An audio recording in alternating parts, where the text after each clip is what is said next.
It's 10 o'clock. I'm Yalda Hakim, live in Beirut, coming up this hour.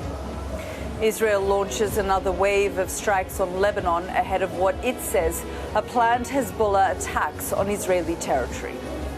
It's inconceivable that any airstrike in this area would not have impacted heavily a large number of civilians. The area is surrounded by residential blocks. In Gaza, 22 Palestinians are killed as Israel hits a school being used as a shelter. Also coming up this hour, the lawyer representing women accusing Mohamed Al Fayed of sexual assaults tells Sky News he expects many more victims to come forward. A cruel policy. Labour's conference gets underway in Liverpool with more criticism from union leaders over the party's plans to cut winter fuel payments. Plus, the pet cat who defied the odds to make it home after getting lost on a camping trip 900 miles away. And we'll take a first look at tomorrow's front pages in our press preview from 10:30.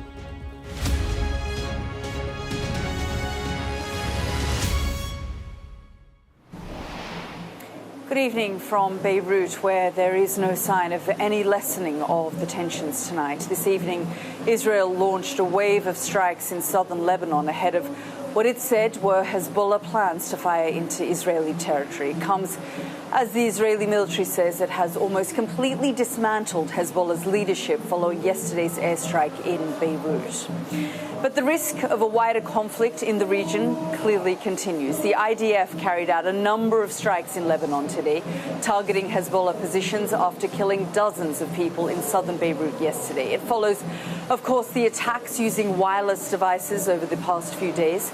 Israel has also continued its strikes in Gaza. Early this morning, 22 people were killed in an Israeli strike on a school where displaced people were sheltering. Israel says it was targeting Hamas militants. Our special correspondent Alex Crawford reports now from Beirut.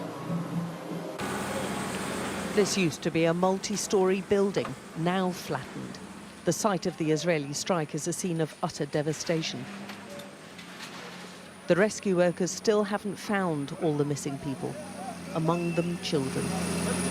This is a civilian neighborhood. There are a lot of people living in the building that were hit. It's a 9-story building, 18 apartments.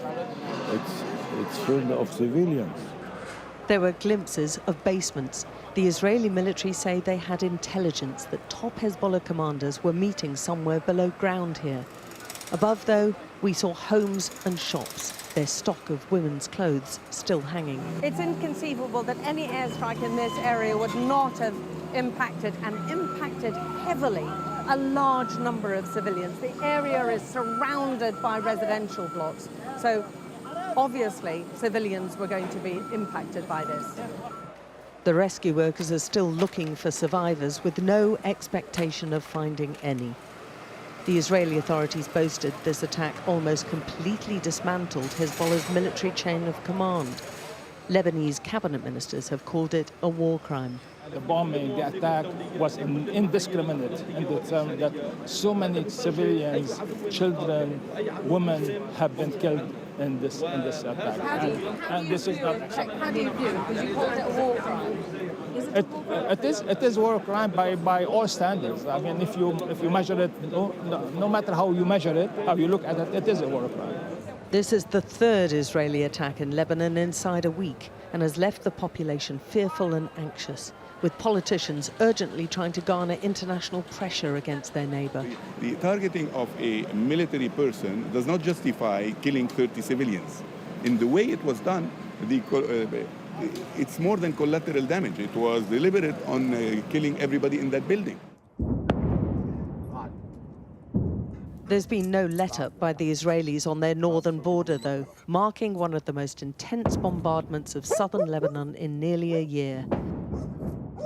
The Lebanese state news agency reported Israeli jets carried out more than 100 airstrikes in a single hour, whilst Hezbollah mounted a volley of rocket and drone attacks into northern Israel, around 100, one of their most intense attacks since they entered the war in support of Gaza. Israel is now fighting on two fronts, and Gaza suffered another very bloody day. Another school sheltering displaced people was hit by Israeli jets. The bulk of the dead appeared to be women and children, with the Palestinian Civil Defense reporting more than a dozen children had been killed, as well as a 3-month-old baby. The IDF called it a precise strike on a Hamas command and control center in Gaza City, without providing any evidence. Gaza health officials said the victims were orphans and widows and described it as an horrific massacre. The death and destruction in Gaza are on top of the Israeli bombing in Beirut, and this after days of booby-trapped devices exploding in Lebanese markets, shops and funerals. It's infuriated Hezbollah, whose leader has vowed to take revenge for all of this. Will Hezbollah respond, do you think? Inshallah, Hezbollah will respond soon. Are we heading to a big all-out war? Should be punished soon. Are we heading to an all-out war, a regional war? I don't know. This is not our goal. This is not our goal. Israel should cease fire in Gaza.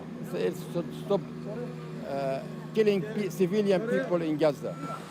The UN's warning the situation is perilously close to tipping into a wider war, which risks dwarfing even the devastation and suffering witnessed so far. And Alex is here with me now in Beirut. And Alex, you were speaking there to that Hezbollah representative. Still that defiant language, we will respond soon. But when you think about what the IDF has done to Hezbollah over the course of the last week, and they say they've basically completely dismantled it, one has to wonder what they can do at this point. I mean, there is a lot of anxiety over exactly what's going to happen, just about amongst ordinary people. But I think there's a lot of contemplation in the Hezbollah hierarchy about what they should do and what they can do. I spoke to that same man the last time there was a big commander killed in Beirut, just in July, when Fouad Shukr was killed. He said the same thing. He even reminded me during the interview, I told you last time, the response is going to come soon. Many people will think they're still waiting for that response. I think there's a difficulty for Hezbollah because they're acknowledging that they believe Israel is trying to provoke them into something that will ignite a massive war. The Lebanese government ministers are also underlining to them that Israel is trying to provoke you, don't go there, try and calm it down. But how do they respond? There definitely is a pressure, not just within the Hezbollah ranks, to respond. But now I think the Lebanese people are rallying around them, and that is very unusual. A lot of Lebanese people did not like Hezbollah. They probably still don't like Hezbollah. They revile the organisation and don't want to be part of it. But now they're feeling under attack. And for many months, nearly a year, especially in Beirut, they've been able to forget what's been going on down in the south, many, many miles away, a couple of hours or more drive.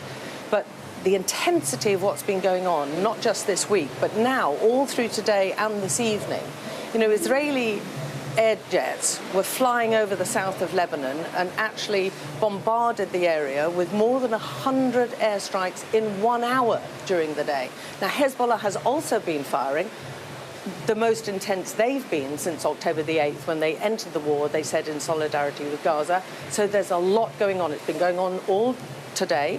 It's going on tonight. The pictures we're getting back from the south of Lebanon are of a light on fire with shells coming in on both sides.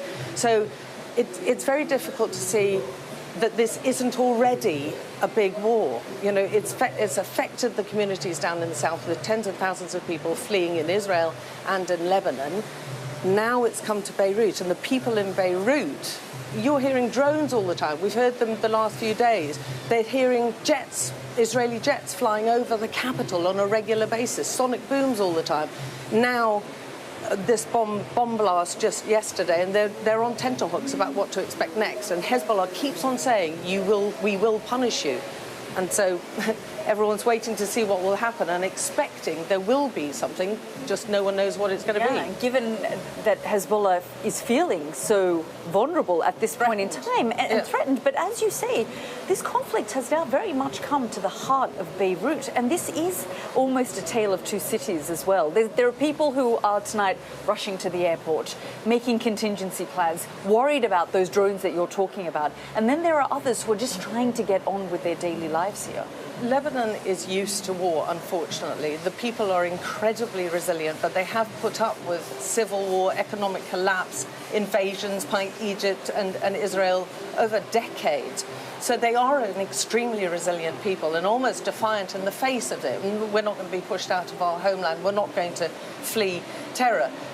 But there is a lot of terror and there is a lot of anxiety, and I think it's at the peak that I've seen over the past year, certainly. I mean, I'd come here in the past and people would still be partying. They are still obviously carrying on with their lives. Weddings are still going on, parties are still going on, because they have a mindset of, we're going to live for today, we don't know what's going to happen tomorrow.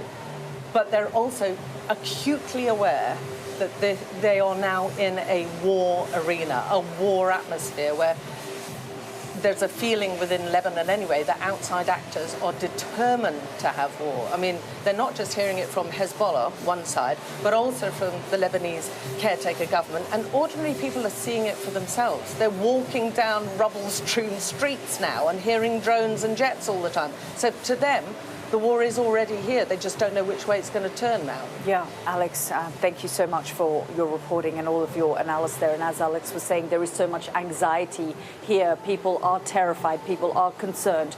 They're also resilient and trying to get on with their lives. We will continue to follow all the developments here from Lebanon. But for now, back to you in the studio with the rest of the day's news, Gillian. Yalda, thank you. A lawyer representing women who say they were abused by the former owner of Harrods, Mohamed Al Fayed, has told Sky News he expects many more victims to come forward.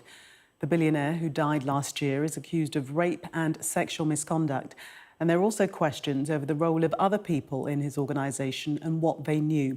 Rachel Venables has this report. He's been called a rampant sexual predator, hiding in plain sight. Dozens of women who worked for Mohamed Al Fayed have now come forward to claim the Harrods owner systematically preyed on them and assaulted them. I was terrified. He had so much control. He had so much power. I thought that, I don't know, I'd be followed. I didn't know. I was scared. I also had, you know, I had to live. I had to pay rent. I had to survive. I was on my own. I didn't feel like I could talk to anyone about this. I was going through this sort of hell.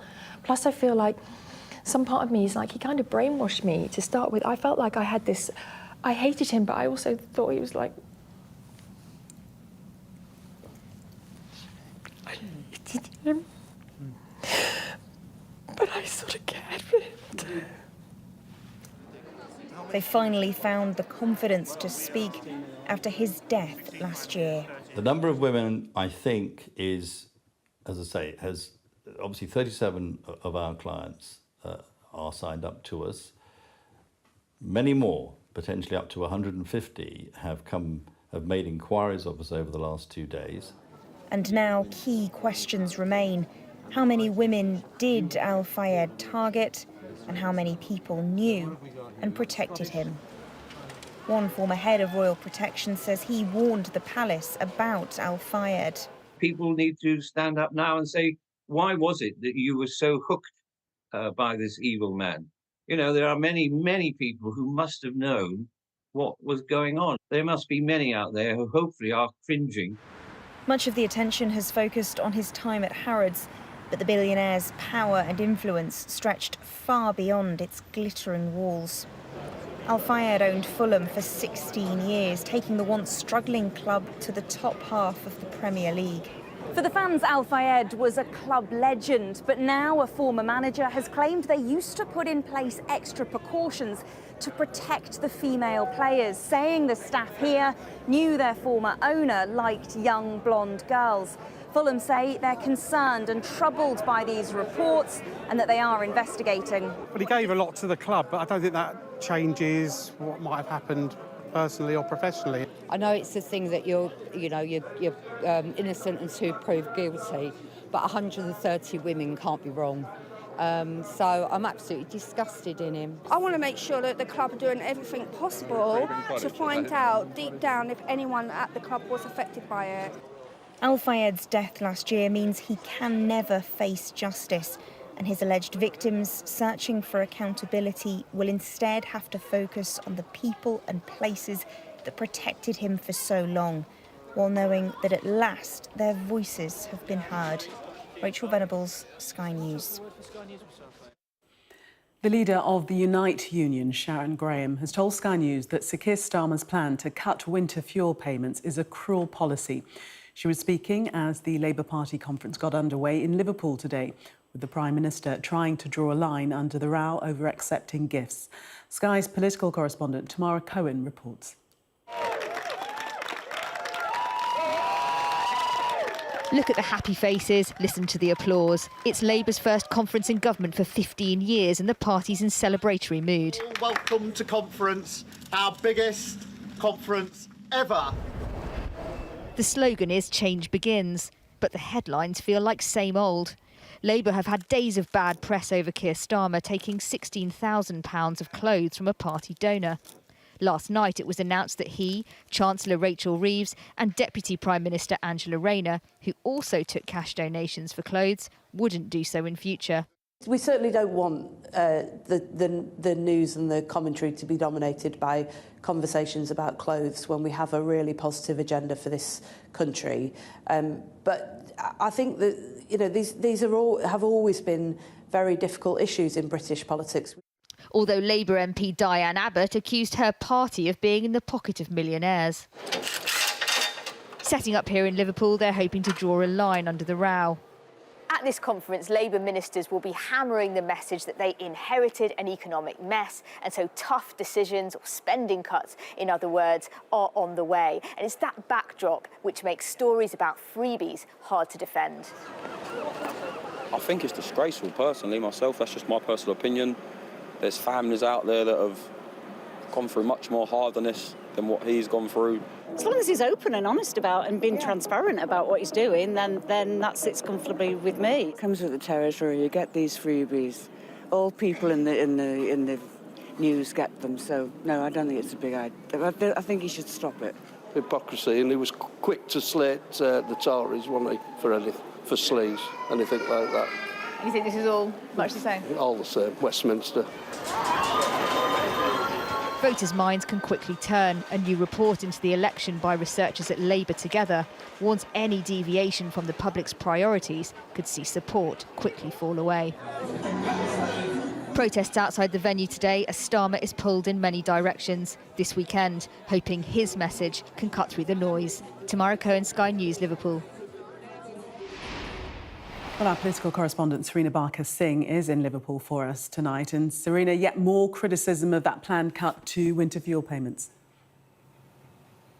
Yes, a political row that we knew had been brewing for some time. Even when MPs voted on it, it was an uncomfortable vote. Lots of MPs actually abstained in the Labour Party. They were uncomfortable to stop winter fuel payments for all but the poorest pensioners.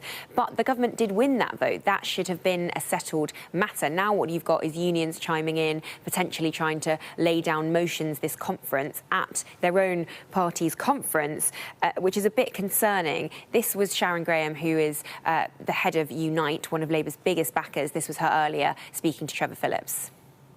I think the priority that I'd like to hear from him is that he's going to reverse the decision on the winter fuel allowance. It's a cruel policy. He needs to reverse it. And I'd like him to say that he's made a misstep and to reverse that policy. I'd also like him to say that we're not going to take this country down austerity Mark II. People voted for change.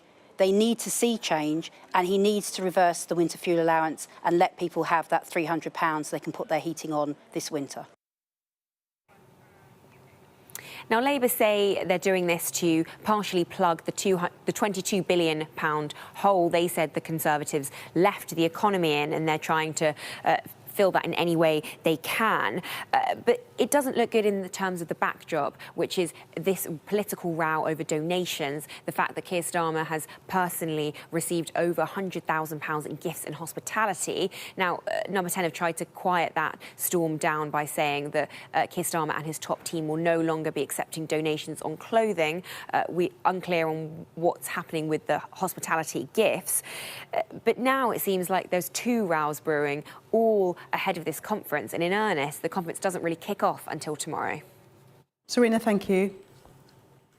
Well, as well as the Unite General Secretary Sharon Graham, Trevor Phillips will be joined tomorrow by the President of Israel, Isaac Herzog. Also on the programme, Lebanon's Ambassador to the UK, Rami Mortada, and the Education Secretary, Bridget Phillipson. That's Sunday morning with Trevor Phillips at 8:30 tomorrow morning. A new ban on zombie-style knives and machetes will come into force in the coming week. A surrender scheme has been running in England and Wales, encouraging people to hand them in and get them off the streets. But relatives of victims of knife crime have told Sky News they want further action to limit the availability of other weapons like ninja swords. Matthew Thompson reports. Zombie knives, notorious as instruments of violence and intimidation. The knives were first banned in 2016, but so badly that the government has had to rewrite the law. As of Tuesday, they will be banned again. Across England and Wales, police forces have been urging people to hand them in. It's far better that they are in those weapons surrender bins and ultimately disposed of and destroyed than they are out on the streets of the West Midlands or in people's homes. So I think it's a welcome initiative. Is it going to solve knife crime in and of itself? Of course it's not, but it's important that the government takes all opportunities to reduce the availability of these knives. There are further plans on behalf of national government, for example, to introduce a ban around ninja swords, and of course also an intention on the part of the government to really tighten up the extent to which these dangerous weapons are available online. But many would like to see swifter action. In 2021, Hawa Haragazika lost her 15-year-old son, Tamim, who was stabbed to death as he walked home from school. I'm not ever going to be okay. I'm trying to live daily. But I just think that they should just stop disrespecting us. It shouldn't be only zombie knives, first of all. It should be weapons, any weapons. Any weapons can kill someone. Yeah, so let's just tackle that. Yeah, zombie knives war. I'm really, really struggling here to just keep my cool because I feel angry when I hear about only zombie knives. It should be any knife. It should be any weapon. And Tamim is just one tragedy among many. At least 42 children under the age of 16 have been stabbed to death in England and Wales since the government first announced a zombie knife ban. Tamim died right here in the street in southeast London, but it wasn't a zombie knife that killed him.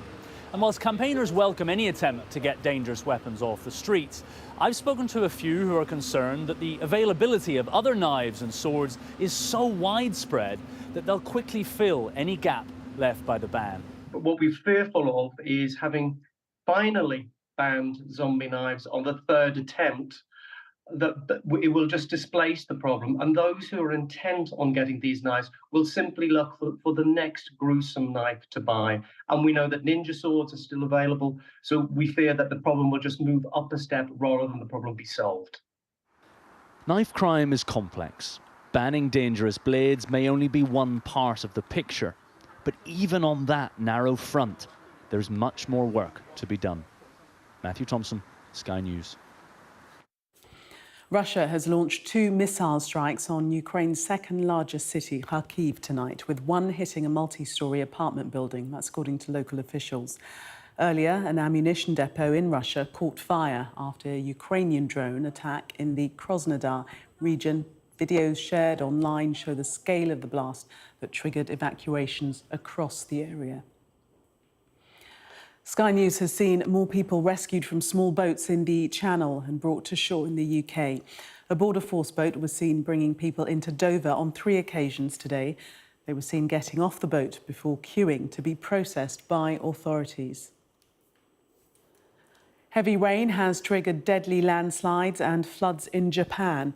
1 person has died and several remain missing. The Meteorological Agency has issued the highest level of alert over heavy rain that's expected to hit several cities in the north of the country. Time now to get all the latest sports news with Louise.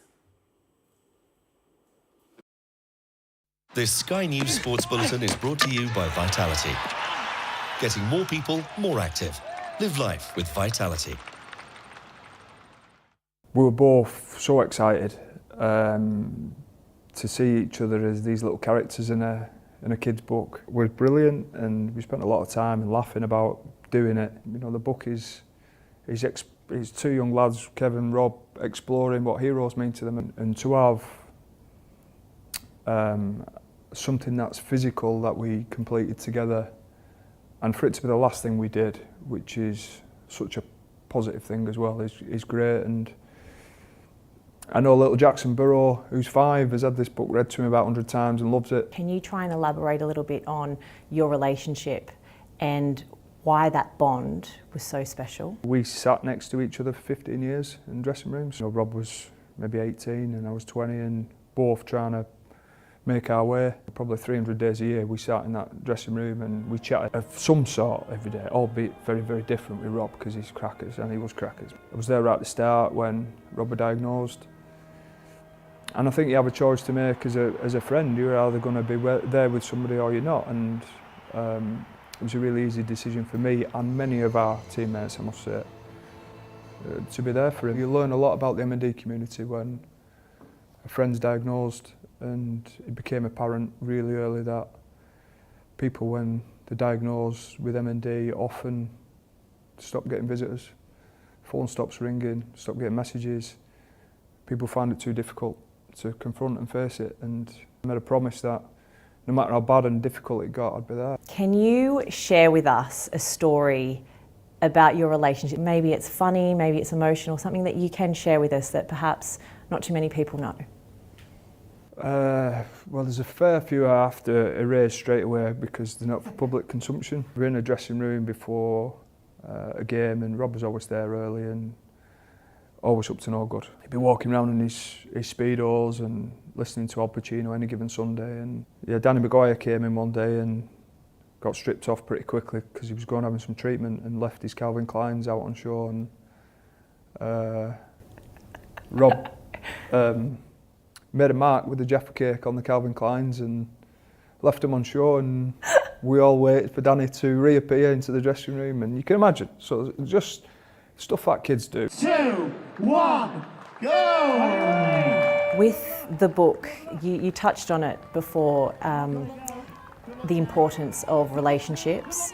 How important is it for males of all ages, not just children, but to be able to acknowledge close friendships and also talk about them? Really important. A lot of people from the outside look in and think, oh, these guys are supposed to be tough and aggressive and macho and all those things, that the stigmas that are attached to rugby, but it's all right to be vulnerable at times, and there's nothing wrong with telling each other you care about them and they mean a lot to you, and I think it was important for people to see how much we all cared about Rob. And I'd also say I think it was important for Rob to see how much everybody cared about him. Can I talk about Lindsay and the kids? It's been a couple of months since his passing. How are they? How are they doing? I have no doubt they have good and bad days, as we all have when we lose people who are special to us, but he was too young then. He was too special a person to have gone this soon, and leaves a big void for everyone. How are you? Yeah, I'm all right. I'm all right. It's Rob wanted us to live our lives, so it's funny because I know how important the Man in the Mirror was for him as a song. So I get to hear that. That's wherever I go, for whatever reason, someone's playing it. Or if I'm going for a run, or I'll look at my watch and check the time, and it always got 7 on it. Rob's adversity, brought the best out of me, taught me to be a better friend. And this Sky News Sports Bulletin is brought to you by Vitality. Before we look at the newspapers, the story of a pet cat who defied the odds to make it home. Rainbow got lost in Yellowstone National Park in the United States